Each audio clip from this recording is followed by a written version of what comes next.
So being greedy, being selfish, those are undesirable traits altogether. No, regardless of whether it's personal, whether it's business, people don't really like to do business with greedy or selfish people, right? I'm getting ready to explain a story, how I actually learned this lesson.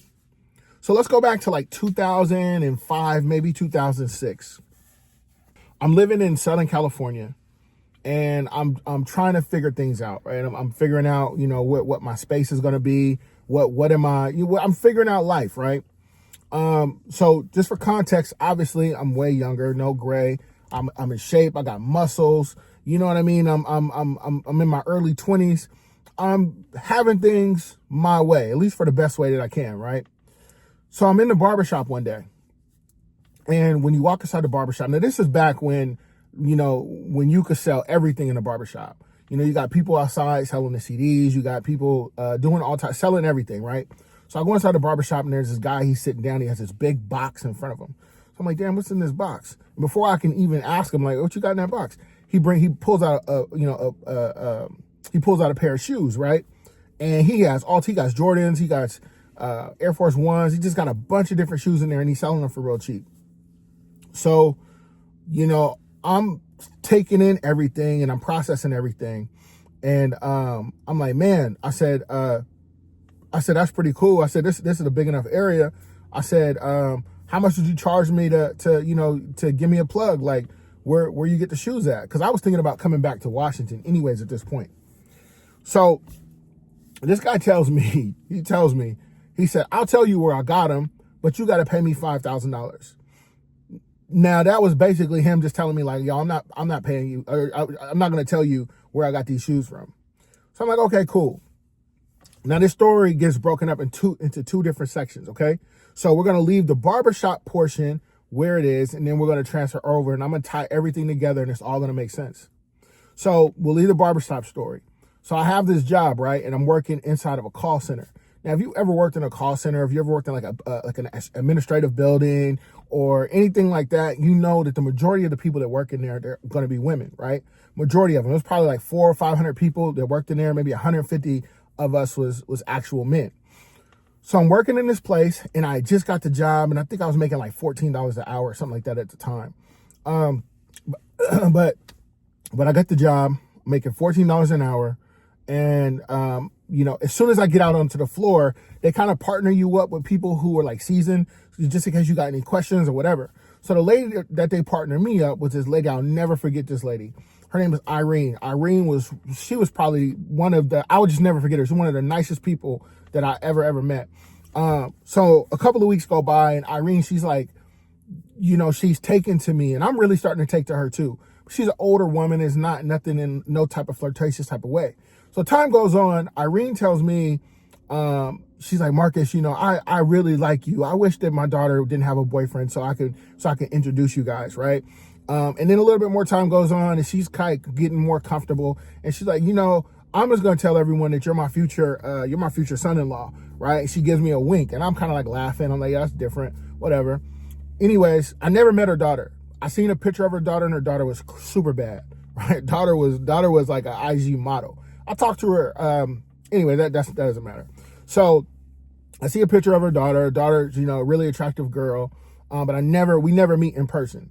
But the whole time, Irene, she's introducing me to the people in her in the entire office. Like, she's been there for like 15 years. She knows everybody. So when I'm on lunch and she's on lunch, she's like, oh, this could potentially be my future son-in-law. This is Marcus and da. So she was cool with everybody. Just for context, Irene she's an older Hispanic lady.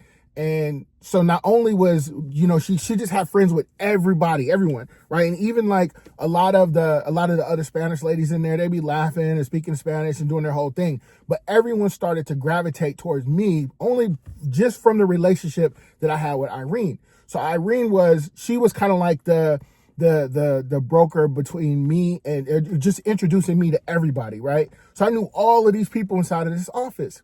So the story with the shoes, it never leaves my mind. Now, I'm not from LA, but my people, they're from down that way, right? And I got friends and everything that's all down there. So one day I'm talking to my boy. I'm like, man, you don't believe what this guy at the barbershop told me. He's like, I'll give you I'll tell you where I got these shoes from, but you got to give me 5,000. So my friend's like, he's like, 5,000? He said, we can go there this weekend. I know where to get them from. I'm like, oh, for real? He's like, yeah, I know where to get them, but I don't know who to get them from. You got to do that part on your own. So we go to the place, right? So the place is called, it's the Alleys, right? It's the Garment District, downtown LA. I don't know what it looks like now. I haven't been there in probably like 3 or 4 years, but you got to get all your work done like there during the daytime. Because when the sun goes down, that's when like that's like Skid Row. So we go to the Garment District on Saturday. So it's like a Friday or a Saturday. We go there. And if you ever been like in that part of LA, or, you know, everything is paid. You got to pay for everything. Like you got to pay to park. You got to pay to use the bathroom. You got to pay for everything. So my boy is driving and I'm like, okay, I'll pay to park and then we'll go out and then I'll find someone. Don't worry. I said, we're not leaving until I find someone who's going to sell me these shoes. I go to like 4 or 5 different places and I finally find someone who's willing to sell me the shoes at wholesale price. So I make the buy from him. So as soon as I get back on Monday morning, the word goes out that I'm the one that got the shoes. Who puts the word out that I have the shoes? Irene. Irene tells everyone. I make up little flyers. Irene makes flyers in Spanish. And now I'm selling shoes at work. You know, the people, like I'm on the phone. People coming up, hey, you got those shoes? You got the shoes?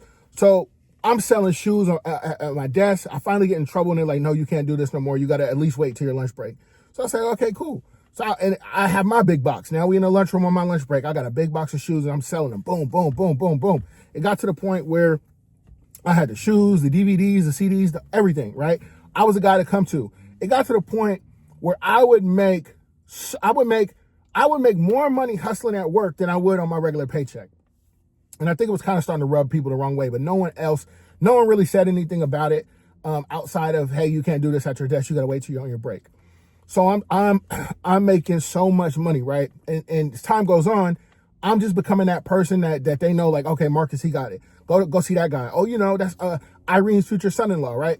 So people are coming. It gets to the point, it's like this. One of the things that I know about business, and one of the things that across all businesses, it doesn't matter.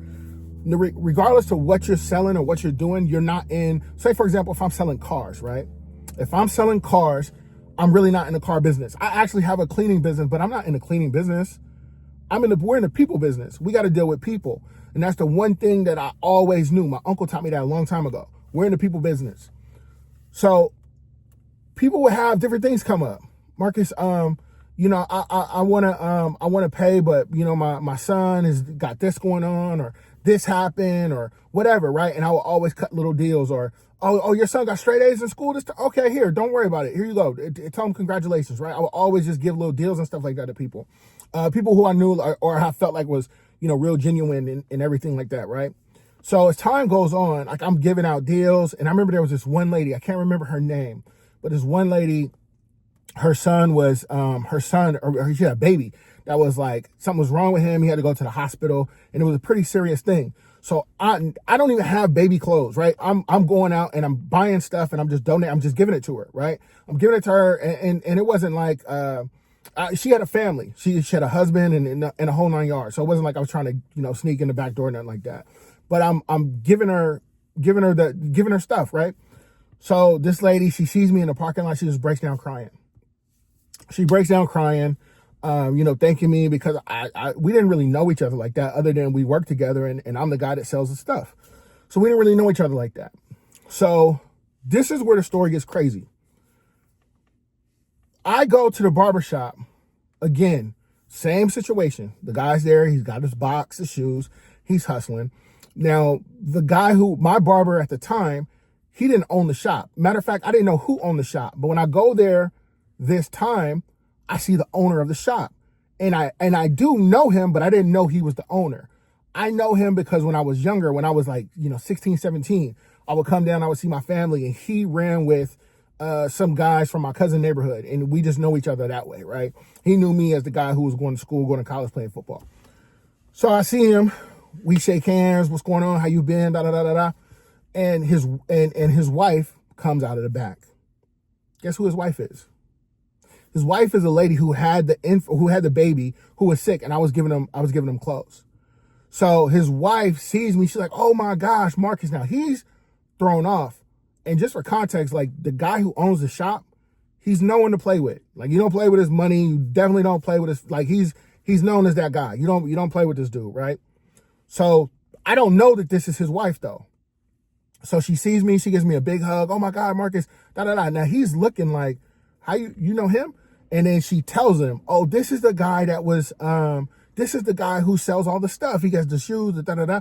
Now, as she's saying that, the guy who's at the front door with the box of shoes, who told me he was going to charge me $5,000 just to get information, he hears it, right?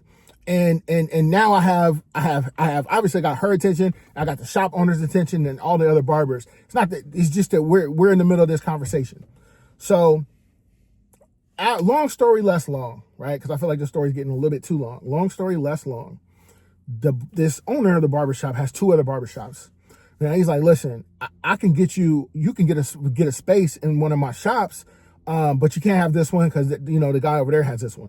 I didn't want that. I didn't want any of them, right? But he was like, man, you did this from my family and you didn't have to do it. Like, we didn't ask you to, but you didn't have to. So he said that shows good on you. That shows good character.